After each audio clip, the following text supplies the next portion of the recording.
Hi friends मु कविता आपन को स्वागत करुछि हेल्थ विथ कविता चैनल को। प्रतिदिन आपण उषुम पानी पिउछंती तो जदि पिउनाहांती एही वीडियोटी देखिबा परे उषुम पानी निश्चय भाबरे पीबा आरंभ करितेबे। आमे सबु ठंडा पानी पीबा को बहुत पसंद करू किंतु एहा द्वारा आम शरीर रे बहुत समस्या होई थाए। दिन को 2 ରୁ 3 थर उषुम पानी पीबा द्वारा आम शरीर को हेउथुबा चमत्कारी लाभ विषय चलंतु जानि रखिबा। कोष्ठकाठिन्य और गैस जनित समस्या मुक्ति मिली थाए। सकाळु खाली पेटरे एवं राति रे सोइबार 1 घंटा पूर्व उषुम पानी पीबा द्वारा बॉडी रो मेटाबॉलिज्म बढ़ी थाए। पाचन शक्ति उत्तम हेबा सह खाद्य सहजरे हजम होई थाए। पेट भल सफा होई थाए फल रे कोष्ठकाठिन्य दूर हुए और गैस जनित समस्या मुक्ति मिली थाए। मोटापण दूर करे। मोटापण जो चिंतित अछंती कि जदि हाँ तेबे गोटे ग्लास उषुम पानी रे अल्प लेंबू रस मिसाई पीले बॉडी रे थिबा बैड कोलेस्ट्रोल और चर्बी को नष्ट करे और मोटापण रक्षा मिले। लेंबू रे थिबा विटामिन सी शरीर रो इम्यून सिस्टम को स्ट्रांग करे। उत्तम रक्त संचालन और सुंदर त्वचा।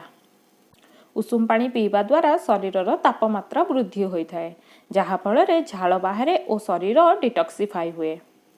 शरीर रे थिबा विषल्य और अशुद्धि पदार्थ सफा हो जाए। उत्तम रक्त संचालन हेबा सह त्वचा जनित समस्या और व्रणरू मुक्ति मिले। त्वचा रे चमक आसीबा सह चुटी नरम और सुंदर होई थाए।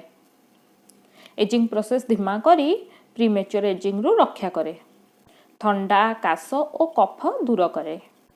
आंठुगंठी रे व्यथा ज्वर ठंडा काश किंबा कफ होइतिले बिल्कुल भी ठंडा पानी पीबे नाही। उषुम पानी पीवा द्वारा गलारे जमा कफ तरली जाई ठंडा और काश को दूर करे।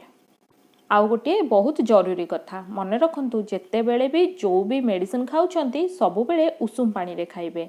एहा द्वारा मेडिसिन प्रभाव शीघ्र होई थाए। भोक बढ़ाए। भोक लागु नाही कि खाइबा को इच्छा हेउ नाही बा पेट भारी लागुछि तेबे गोटे ग्लास उषुम पानी रे किछि लेंबू रस और स्वाद अनुसार कला लुण मिसाई पीले भोक लागिबा सह खाद्य भल हजम होई थाए। भल निद हुए। नियमित भाव रे उषुम पानी पीवा द्वारा निद्रा जनित समस्या दूर हुए।